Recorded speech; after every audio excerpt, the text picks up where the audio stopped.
6টা বছৰ ধৰি এই ঘাটটো লেচি হিচাপে মই পাৰ কৰি আছিল। ইতিমধ্যে ব্ৰহ্মপুত্ৰৰ এতিয়া পানী বাম হোৱাত নাওদনি অচলতল হোৱাৰ কাৰণে মই আজি 800 ফুট দীঘল এখন দৈৰ্ঘ্য এখন বাঁহৰ দলং নিৰ্মাণ কৰি মই ৰাইজৰ সুচলৰ বাবে মই এটা কাম কৰি দিছোঁ। আৰু ইয়াৰ বিনিময় হয়তো কিবা এটা অৰ্থ কৰি হয়তো মই পাম বা পাইছোঁ, বা মই লোকৰ পৰাও হয়তো অৰ্থ কৰি লৈ মই আজি এই কাম কৰিছোঁ। আৰু ময়ো ইফালে আপোনাৰ বিকলাংগ লোক, আৰু চৰকাৰৰ পৰা কোনো এটা মই আজিলৈকে অৰ্থ কৰি বা কিবা এটা মই পোৱা নাই, সাহায্যও পোৱা নাই। আৰু কিমানো মানে বিচাৰি গ'লো, কিমান কি কৰিলোঁ সেইখিনি কথা নকলেও হ'ব বুলি ভাবিছোঁ। নিজেই কিবা এটা এনেকে কৰি মেলি পেলাই এই ধৰণে মই চলি আছোঁ। আৰু এতিয়া বৰ্তমান এই বাঁহৰ দলংখন দিছোঁ ৰাইজৰ আজি 4-5খন জিলাৰ সফলতাৰ বাবে।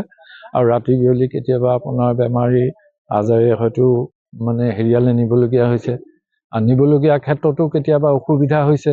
এইবিলাকৰ কথা চিন্তা কৰি এই বাঁহৰ দলংখনকে মই নিৰ্মাণ কৰিছোঁ। কিমান দীঘল দলংখন? দীঘল এতিয়া দলংখন 800 ফুট আছে, আৰু 800 ফুটটো মই আজি আপোনাৰ 2 মাহত মানে মানুহ লগাই মই বাঁহেৰে কিমান বাঁহ প্ৰয়োজন হৈছে ইয়াতে? বাঁহটো ইয়াত 1200-1300 মান বাঁহেই মোৰ খৰচ হৈছে। 2 মাহ লাগিছে বনাওঁতে? 2 মাহ লাগিছে। আৰু বাঁহখিনি আনি মেলি ইয়াত পেলাওঁতে হয়তো এটা বাঁহৰ দাম কিমান হৈছে সেইটো নকলেও হ'ব। বিশেষভাৱে অক্ষম এই অঞ্চলৰ জনপ্ৰিয় ব্যক্তি হৰেণ শইকীয়াদেৱৰ ব্যক্তিগত প্ৰচেষ্টাত অসমৰ জনপ্ৰিয় চৰকাৰখনে নকৰা কাম এটা এখেতে আজি সম্পাদন কৰিলে। 800 ফুট দৈৰ্ঘ্যৰ এখন বাঁহৰ দলং প্ৰায় 1200-1300 বাঁহ গোটাই দলংখন নিৰ্মাণ কৰি 5খন জিলা মাজুলী, বিশ্বনাথ, লখিমপুৰ, গোলাঘাট আৰু যোৰহাট সংযোগে দলংখনৰ নিৰ্মাণ কৰি তেখেতে ৰাইজৰ কাৰণে আজি মুকলি কৰি দিছে। আৰু এই অনুষ্ঠানটোলৈ আমাকো নিমন্ত্ৰণ কৰি মই তেখেতক ধন্যবাদ জনাইছোঁ। আচলতে মই এই সকল ব্যক্তিকে প্ৰকৃততে অসম গৌৰৱ, পদ্মশ্ৰী, পদ্মবিভূষণ বঁটা দিব লাগে।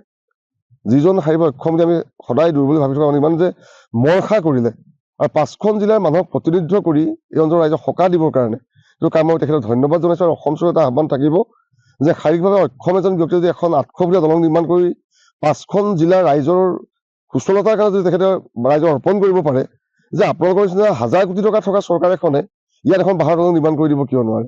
লখিমপুৰ জামুগুৰিৰ পৰা যিটো ঘাট IWT, লখিমপুৰ আমাৰ এই দৰঙৰ পৰা ধৰি আৰু এইপিনে মাজুলী জিলা, গোলাঘাট, যোৰহাট প্ৰায় 5খন জিলা মানুহ এইটো পথে যাতায়াত কৰে। গতিকে এই ক্ষেত্ৰত এটা আমি আজিৰে পৰা সুচল পথ হৈছে বুলি চিন্তা কৰিছোঁ। কিন্তু ইয়াত যাতে চৰকাৰে যিটো কৰণীয় সেইটো তৎকালীনভাৱে কৰি আমাক পথটো সুচল কৰি দিয়াৰ বাবে আমি আকৌ আহ্বান জনাইছোঁ। গতিকে চৰকাৰে এইটো কম দিনৰ ভিতৰত এটা আমাক স্থায়ী সমাধান লাগে।